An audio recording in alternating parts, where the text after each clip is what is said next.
Vendredi 15 décembre 2023. La mission auprès des non-atteints, deuxième partie. Nous sommes reconnaissants envers Dieu de nous permettre de partager des moments aussi précieux avec vous sur votre chaîne, l'Aventure dans la Parole.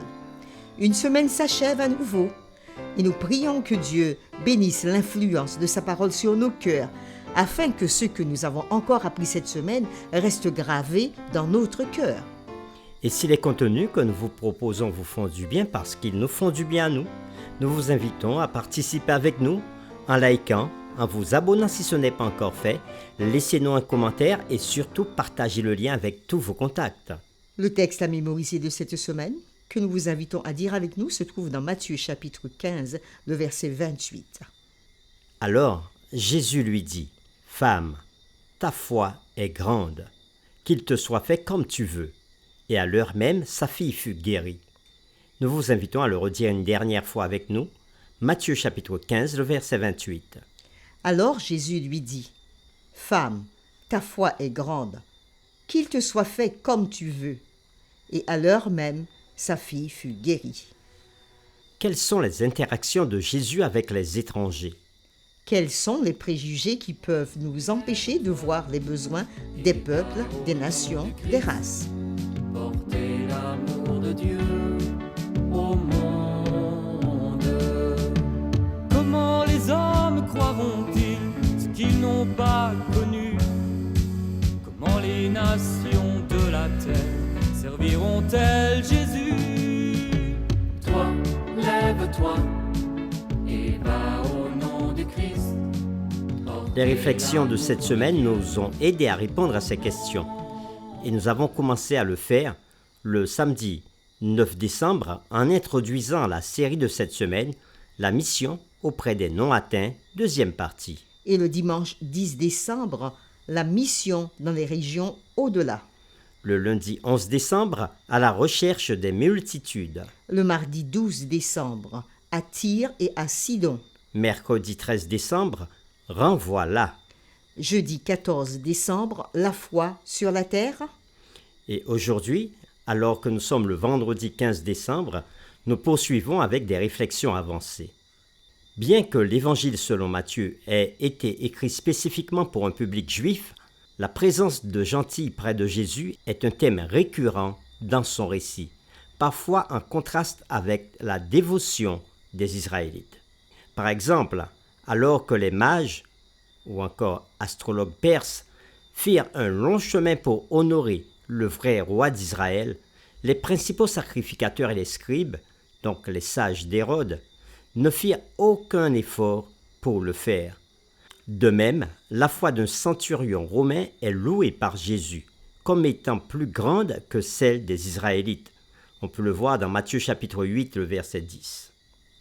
L'équipe de gentils qui avait exécuté Jésus était la première à confesser sa filiation divine après la crucifixion, ce qui est dit dans Matthieu chapitre 27, le verset 54.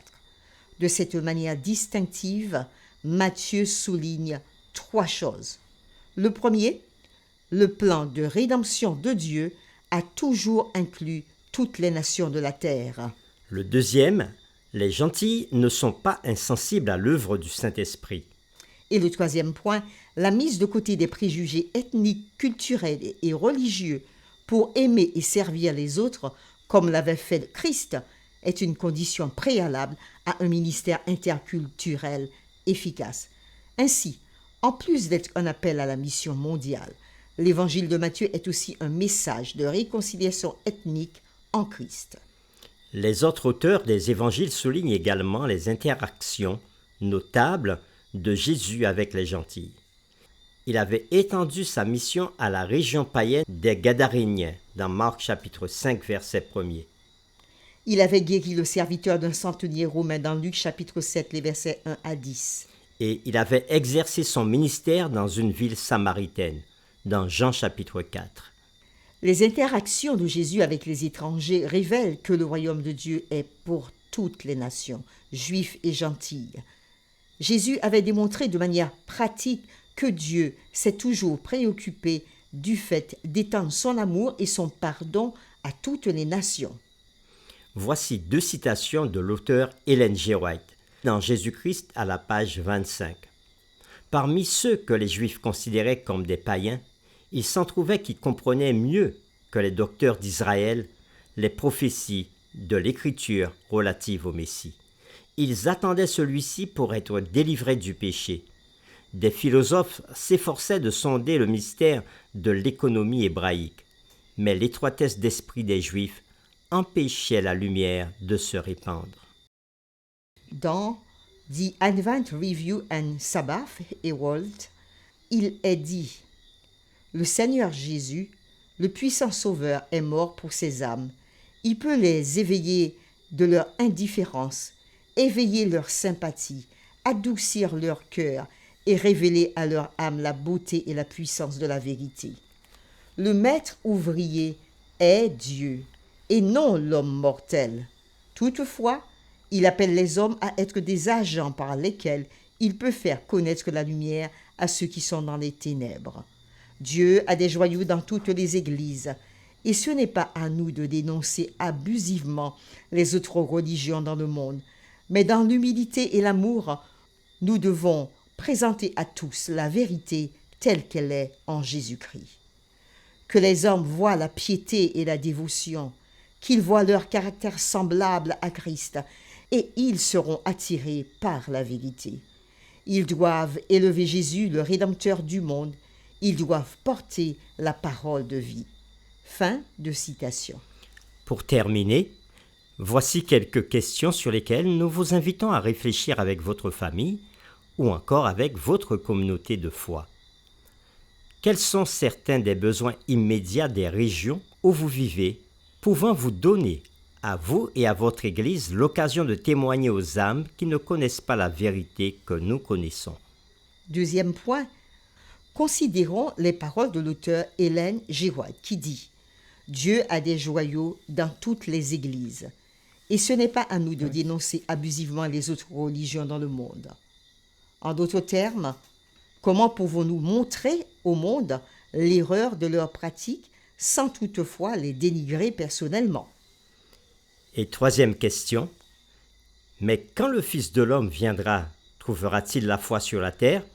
Ce texte que nous avons lu dans Luc chapitre 18, verset 8. Que veut dire Jésus par cette question rhétorique? Quelle est la différence entre la foi et la croyance? Pourquoi ceux dont la croyance est correcte peuvent-ils être trouvés sans foi au retour de Jésus? La série numéro 11, la mission auprès des non-atteints, deuxième partie, est terminée et nous vous invitons et vous donnons rendez-vous pour une nouvelle série, la série numéro 12 qui est intitulée Esther et Mardochée. Nous vous invitons à prier avec nous. Dieu notre Père, merci pour cette semaine d'études que tu nous as donnée. Merci pour ta grâce et ta miséricorde sur toute la race humaine, dans toutes les parties de la terre. Tu as été avec chacun de nous. Tu nous as enseigné durant toute cette semaine diverses paroles. Tu nous as montré, Seigneur, que la foi n'était pas restrictive seulement à un peuple. Non, la foi n'était pas limitée et n'est pas limitée seulement à certaines personnes dans le monde. Mais la foi peut être trouvée dans tous les pays, dans toutes les ethnies, car tu es le Dieu de tous les peuples. Et tu nous invites à apporter ta parole à tous. Nous prions pour que tu permettes que l'enseignement de ta parole soit porté devant tous les peuples, afin que chacun ait la possibilité de donner sa vie à Jésus. Merci encore pour cette parole. Nous t'avons prié au nom de Jésus. Amen.